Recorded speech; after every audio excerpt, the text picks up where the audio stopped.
Brother Calhoun, I've always wanted to do that.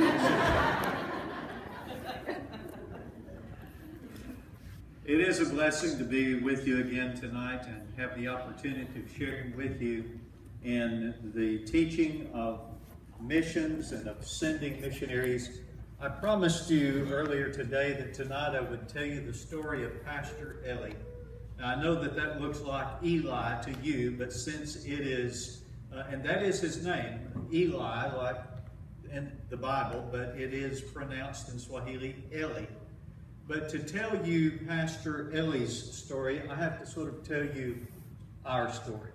And what I want to do in telling you our story is share with you some of the principles of the Word of God and missions principles that have been a foundational part of our life and our ministry for better than 30 years. We were talking tonight with Brian and Jessica about when we surrendered to the ministry, and when I went to the school in Florida, went through missions class under Dr. Harold Williams. I said to Ralph that could have been called Revelations instead of missions, because it was a revelation every day.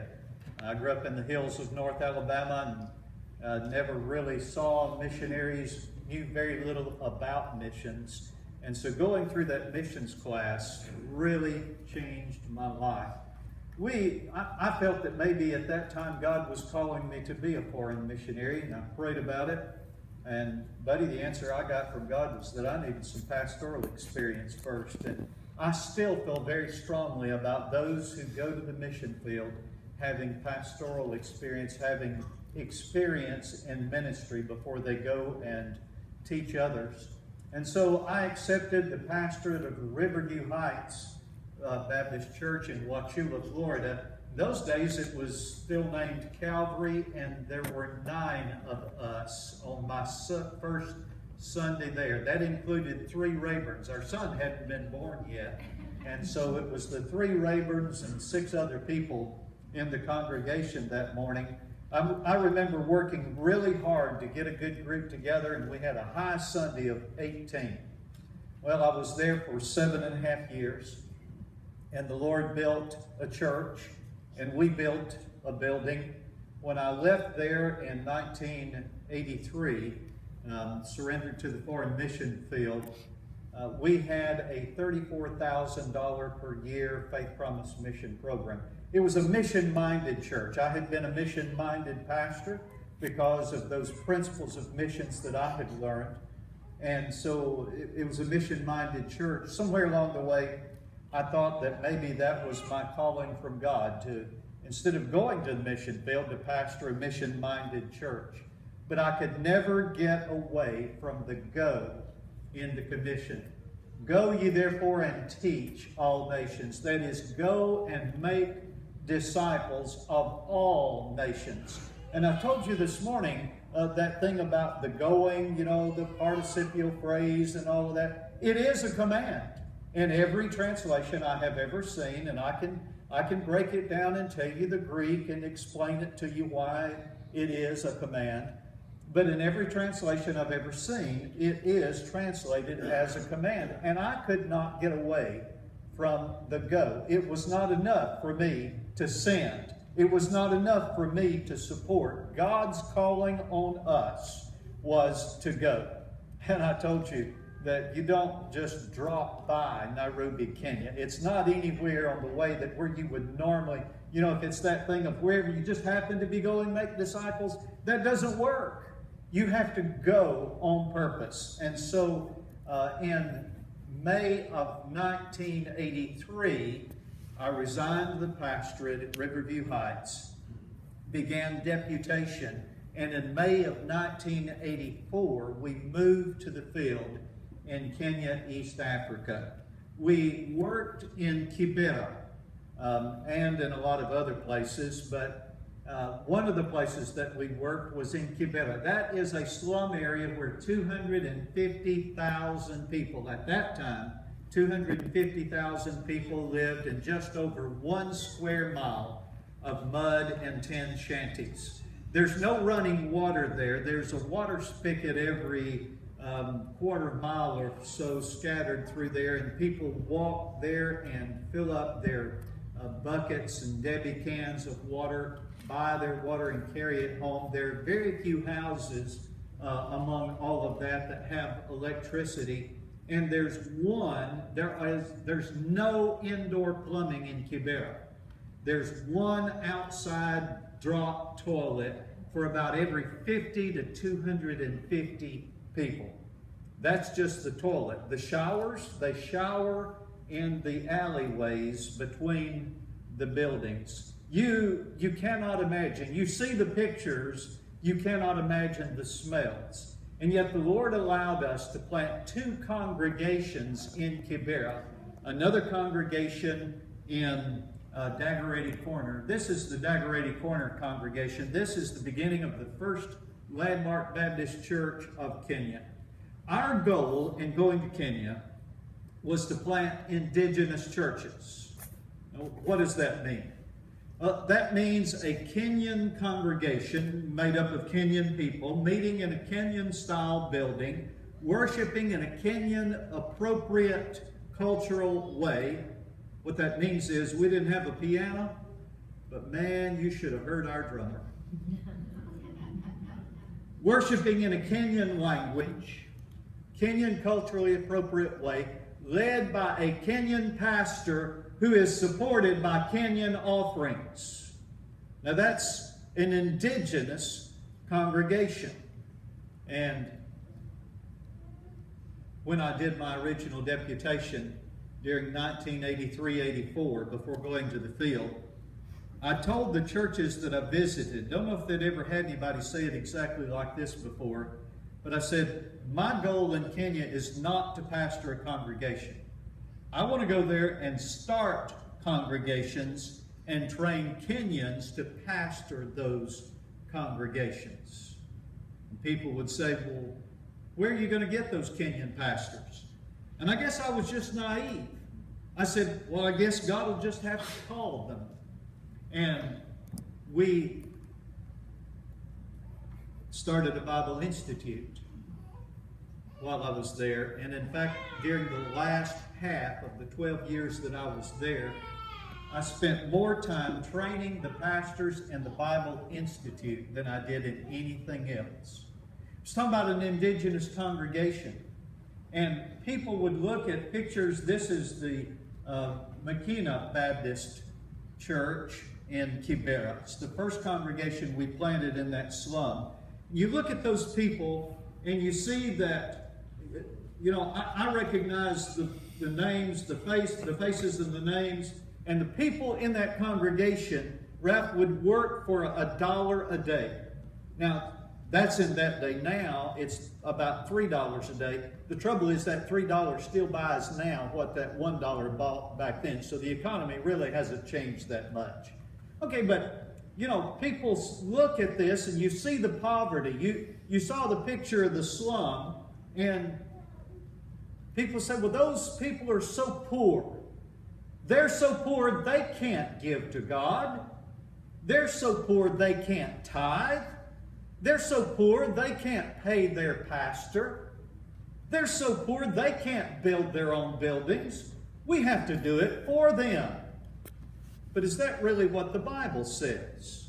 In 2 Corinthians chapter 8, Paul said, by the grace of God, he said, by inspiration of God, we do to wit, brethren, of the grace of God bestowed on the churches of Macedonia, how that in a great trial of affliction, the abundance of their joy abounded unto the riches of their liberality. Now hang on. These church members, these churches were being persecuted. And yet, even in their trials and tribulations, they had joy. Folks, that is the mark of Christianity. That's what makes Christianity different than all the other religions. There is joy even in the worst of circumstances. Paul's in jail. He's in a dungeon. He's chained to soldiers. And he says, rejoice in the Lord always. And again, I say, rejoice. That joy, even in difficult circumstances, is the mark of Christianity. They were poor, and yet they were generous.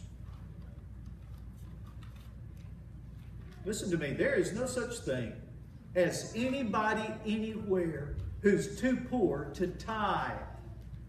I mean, think about it. Those people make $1 a day. How much is a tithe on $1? 10 cents. It's not hard to figure out. I mean, a tenth. And so I asked that question the other day, and I said, what's the tithe on $1? And somebody said a dime. I'm sorry, I've lived overseas too long. Missionary kids don't know what a dime is. Tell them 10 cents and they understand, but they don't know what a dime is. They don't know what a quarter. They don't know what a sawbuck is. 10 cents. And anybody can give the Lord 10 cents and live on the 90 cents. You say, well, that's not enough to pay a pastor. Well, no, hang on. The people are living on $1 a day, right? Nod your heads this way if you're still awake. The people live on $1 a day. How many tithing families would it take to pay the pastor the same salary that the people make, so that he lives just like the people he pastors? How many tithing families? Well, 10 tenths is a whole, right? Therefore, 10 tithing families can pay the pastor's salary if he's willing to live at the same level his people live. 10 tithing families can pay a full salary for a pastor. And by the way, just another rule of thumb, 10 other tithing families will cover the expenses, the ministry of the church. Rule of thumb, half of a church's budget is generally given to the staff, the other half for the rest of the ministry of the church. 10 tithing families can pay a pastor's salary anywhere in the world.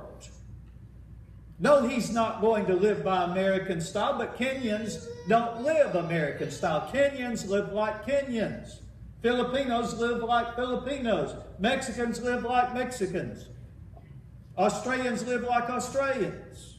Japanese, oh my goodness. Could a Japanese congregation not pay a Japanese salary? They can do a better job of it than we can in the current economy. 10 tithing families. The notion that we have to do it for them is a misconception.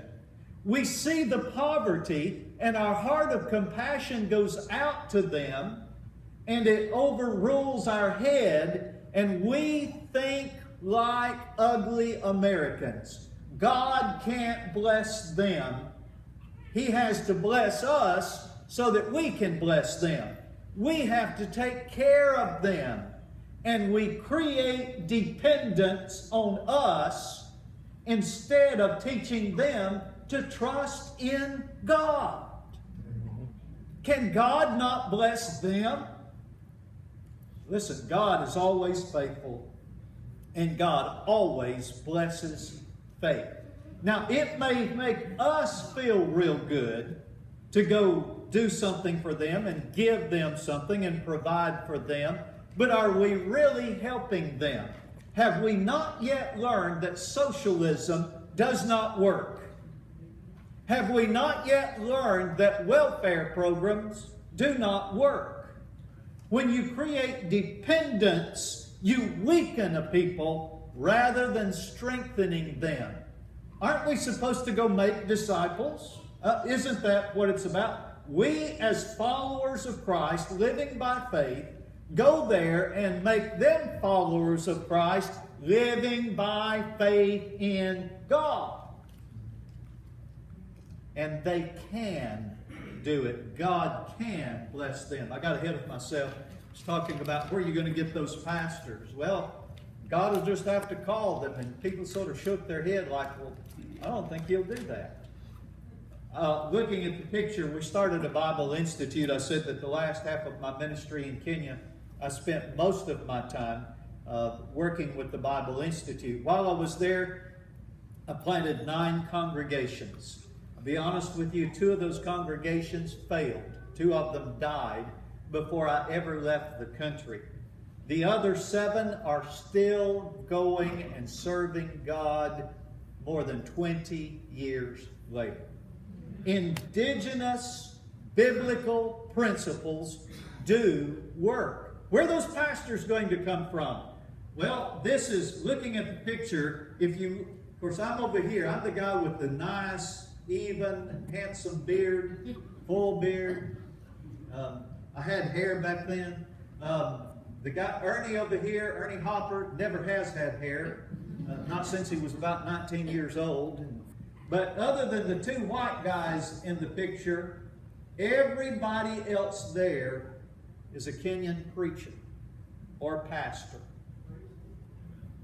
We didn't allow anybody in the Bible Institute that had not surrendered to preach, that was not a pastor or a preacher. James, we just couldn't handle them all if we did that. We let deacons and church members and stuff, we couldn't handle it. I mean, we had 45 students in 1996 when I left that country.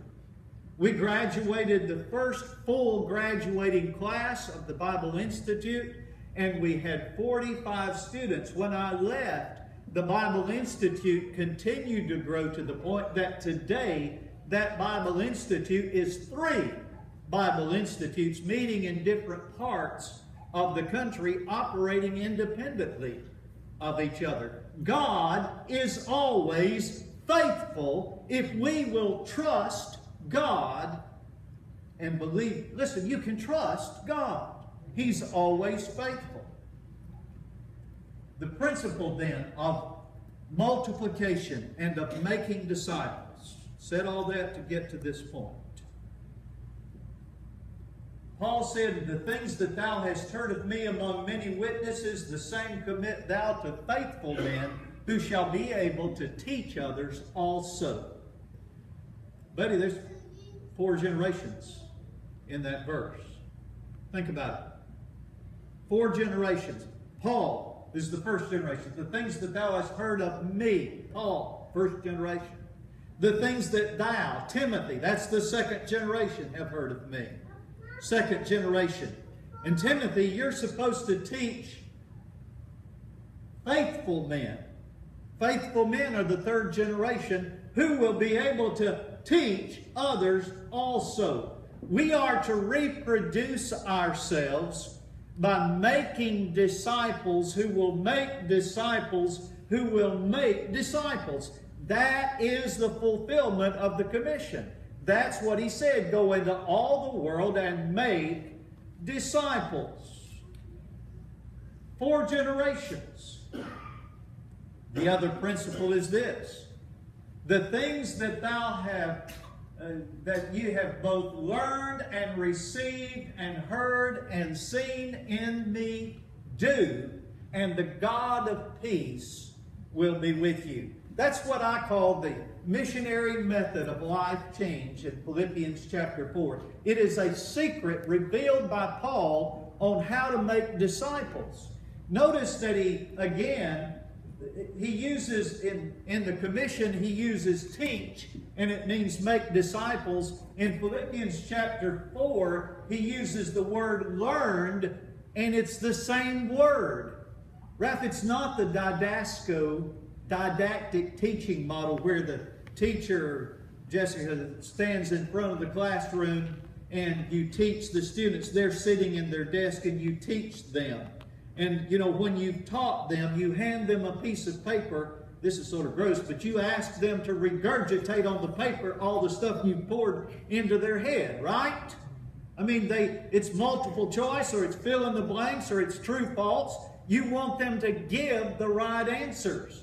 By the way, we've got a terrible habit of doing that in our churches and saying that we make disciples. We win somebody to the Lord, and we want to teach them 52 doctrinal lessons. They don't need 52 doctrinal lessons yet. You know what they need? They need to learn how to walk with Jesus every day. They have this religion, they have this knowledge. The Bible says knowledge puffs up, makes you proud.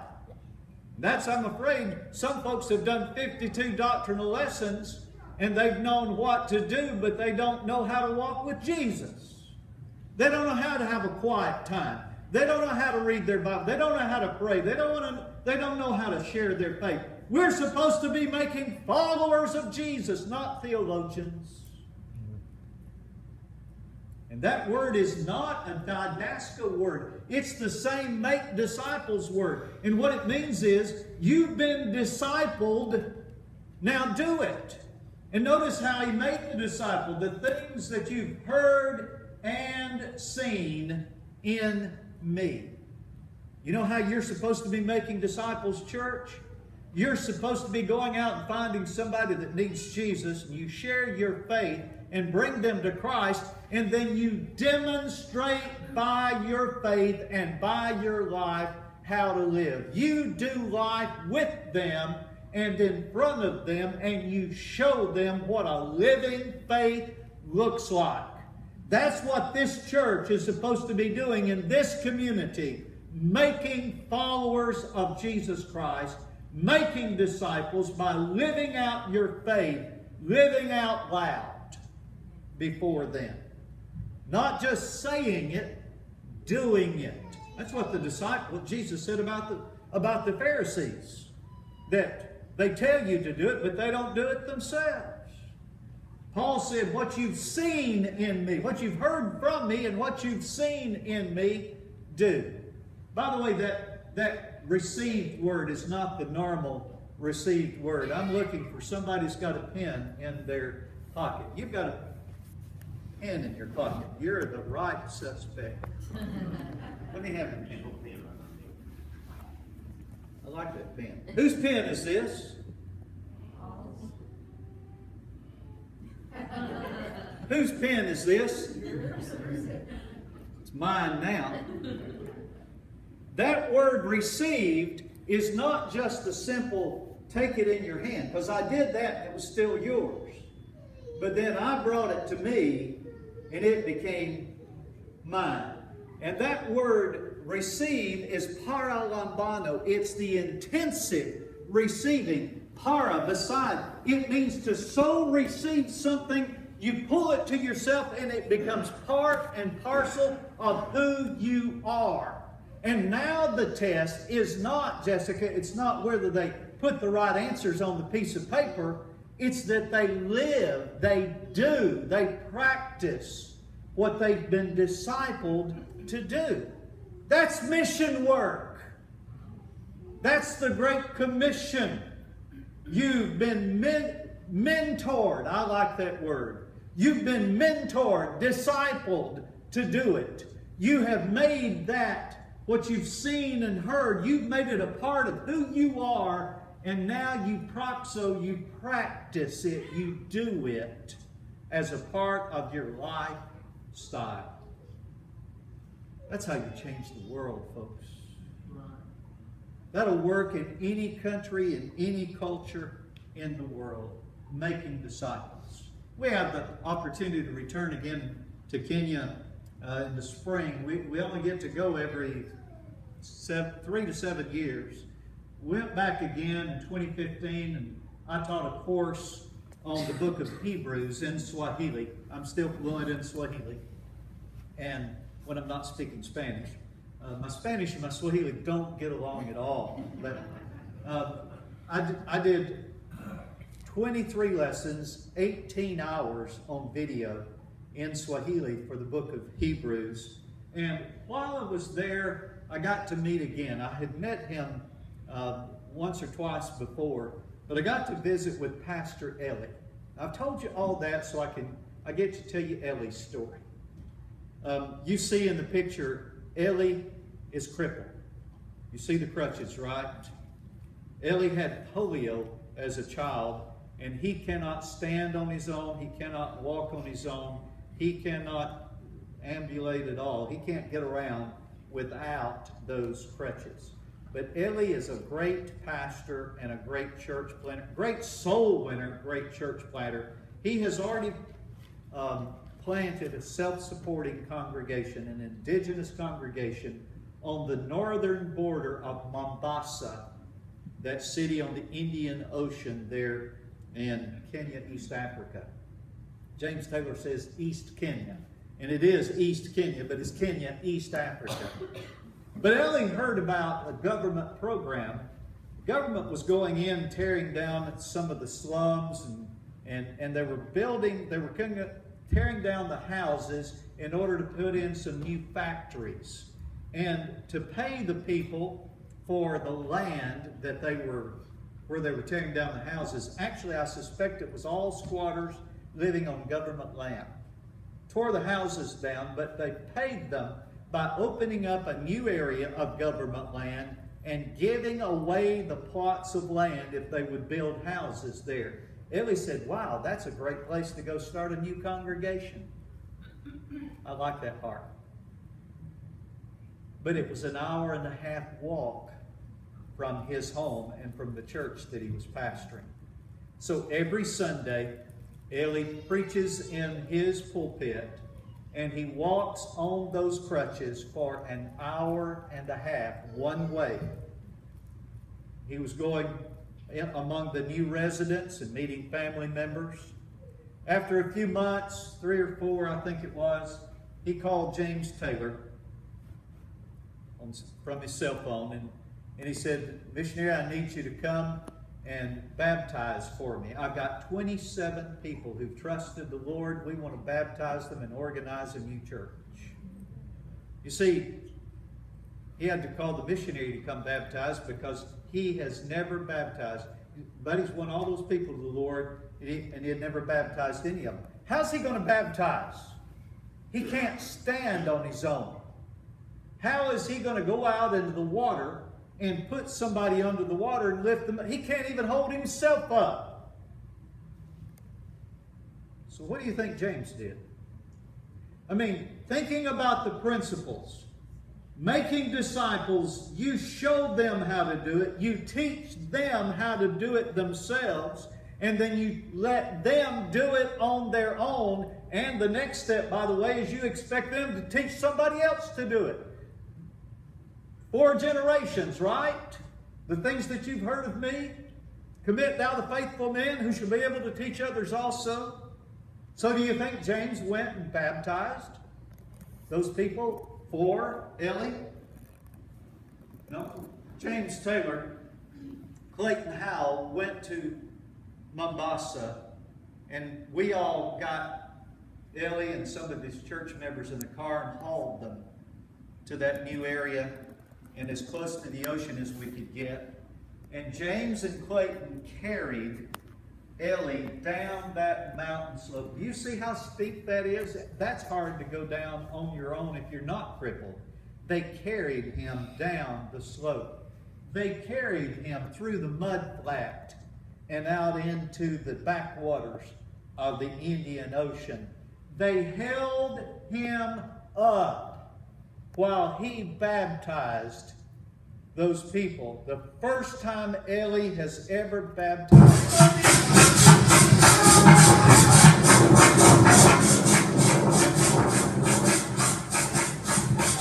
Pull it down far enough I can talk over it. Let them hear the singing, but let me talk over it. First time he's ever baptized anybody. Look at Clayton. That man is Mr. Universe. I mean, he is a CrossFit nut. Watch Ellie as he dunks that woman. Clayton is not just holding Ellie up. Watch him pick Ellie up off the bottom and the woman at the same time. Watch James. James is over there giving instructions. Hold your hands this way. Stand this way. I meant to tell Ralph this morning, I always taught my Kenyan guys, when you're baptizing somebody bigger than you, step behind them in front of them instead of in front of them. So you're not leaning over this way, they're in front of you. He's teaching him as he goes along, enabling him to do this next time. You see, what you can't see in that picture, what you cannot hear, I'm the guy running the video. I shot this. And I hear on the bank, I'm standing on the bank shooting the picture, and behind me are the men from Ellie's church. And in Swahili, I'm listening to them say, hey, we can do that. We can carry him down the slope. We can carry him out into the water. We can hold him up as he baptizes. We can enable our pastor to baptize. We don't need the missionaries to come. We can do that. And in fact, 6 weeks ago, I saw John Michael Strader's post on Facebook, and it showed a video of this same thing happening, but the men of his church were doing it rather than the missionaries. That's making disciples. That's indigenous church planting. That's what we're after. Not that we have to do it for them, but we teach them, and then they do it, and then they teach somebody else. That's your job here. That's what you're supposed to be doing in your neighborhood, in your workplace, among your family members. You're supposed to be showing them what it looks like, even with words. Show them and explain to them, this is how it's done. Let me ask you something. How many of you in this room have been married more than 20 years? Let me see your hands. Do you know how rare that is in our day? And let me tell you that there are people outside these doors, the doors of this church, who need to know what you've learned. Because if you don't tell them, they're not going to make it to year 3, much less year 7. You need to mentor them. You need to disciple them. This is how you build your marriage in strength upon God, and by faith you live together in a covenant marriage. Some of you know, you may not be a banker like Brian, but you know how to live within your means. To be debt-free, I would be tempted to say, how many of you are debt-free? And some of you've learned that. And there are people outside of this church building who need to know what you know. You ought to be discipling them. Teach them how to live frugally and to give to God and to help the poor. All those things the Bible teaches. You've learned those lessons. Go out and find somebody who needs to know what you know and show them. Don't just tell them. You mentor them in your faith in Jesus Christ. And in that way, and only by doing that, here and in the regions beyond, will you fulfill the commission. But I got to tell you, you can just leave it down, brother. It's going to let them hear just the background noise. You don't need it back up again. I'll warn you that if you do that, if you go out and get involved in people's lives, you're going to be in a mess, because life is messy. You know why we don't do that? Because we don't want to mess with people. We don't want to get caught up in their affairs and their problems. But if you're going to make disciples, you're going to have to do life with them. You're going to have to be able to help them through your problems. It will cost you. But oh, how it pays. Making disciples for Jesus' sake. That's the church we organized that day. Ellie came and asked me, he said, you may never be here again. We don't know. We want you to preach the organizational sermon. That was a pleasure to do. Ellie, though, think about Ellie, baptized the first time he's ever baptized anybody, and he baptized 23 people. Somebody says, well, I thought you said there was 27. Well, there were, but it's a Baptist church. 4 people didn't show up. While we were there, that's the house that we lived in for 10 of the 12 years that we were in Kenya. And while we were there, it was a blessing to get to go back and see the old house that we left back in 1996. And not only did we get to see the house that we lived in, we got to go. This is a church building that I built in Nairobi for First Landmark Baptist Church. We worked for years to try to find a piece of land that we could get a clear title on. Finally got this piece of land, and the government agent said, you better build something on it tomorrow. Because if you don't, the word will get out that the land has sold, and the squatters will take it away from you, and you won't be able to get rid of them. You better build something. So I threw up what we would call in Alabama a pole barn. I mean, that's literally what it is. It's built with treated poles. Well, they weren't treated, but with blue gum poles and tin. And the floor, you can't tell by that porch unless you look very carefully. Those are what we call them pavement slabs. You call them patio slabs. The 2 foot by 2 foot concrete slabs. The whole floor of that church is made out of patio slabs. It was meant to be a temporary building. But that church met in that building for 20 years. James, the termites ate the poles off at the top of the ground. I mean, literally, they didn't eat up any higher, but they cut them off at ground level. And so the building was actually just sitting on top of the ground. A good stiff wind and it would have walked away. Was nothing holding it down but the weight of the building itself. When I went back there, when we went back in 2015, they had just torn the old building down. Because beside the old building, for 20 years, they had been building this building, pay as you go. Now hang on. These are the people who are so poor that they cannot tithe. These are the people who are so poor they can't pay their own pastor. These are the people who are so poor they cannot build their own buildings, but they did. I got to preach in that building on that Sunday morning, and I forgot now whether we had 3 professions of faith or 5, but folks got saved that day. They ran their services. It is a great congregation, and I praise God for them and for their pastor. They did it by the grace of God. In a land where you cannot borrow money, they did it. The only money they owe on that building, the power company installed the electricity and said you can pay for the installation a little bit each month. And that's all they owe on that building.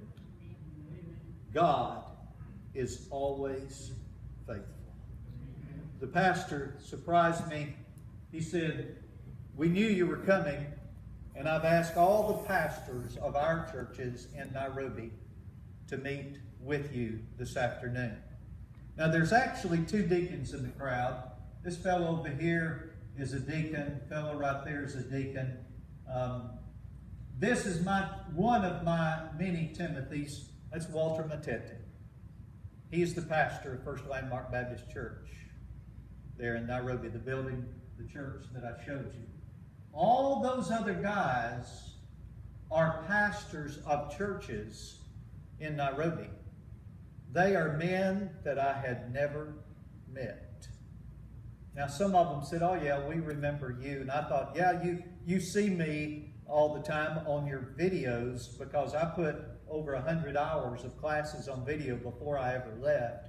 And I'm still teaching in the Landmark Baptist Bible Institute in Kenya by video all these years later. Yeah, you've seen me in the video. And they said, no, we remember you. You preached in our churches when we were children. Thanks a lot. I feel old enough already. But it dawned on me, that's the 3rd generation. Right? That white guy there is the 1st generation. There is the 2nd generation. All of those guys are the 3rd generation. And they are pastors. You know what they're doing? Raising up the 4th generation. And I came here tonight for one thing only. And and that is to ask you this question. What is your legacy going to be? I saw my legacy. You saw a part of my legacy when you went to Austin, Texas, because you worked with two of the missionaries that I have mentored. Not just the missionaries, but the missionary families, husband and wife. I look at those families and I see a legacy, and I praise God for that. What about you? What is your legacy going to be? Whose life are you pouring yourself into? Who are you mentoring? Who are you discipling? And how will you reproduce yourself? How will Caney Missionary Baptist Church reproduce herself? And what will your legacy be? Father, I thank you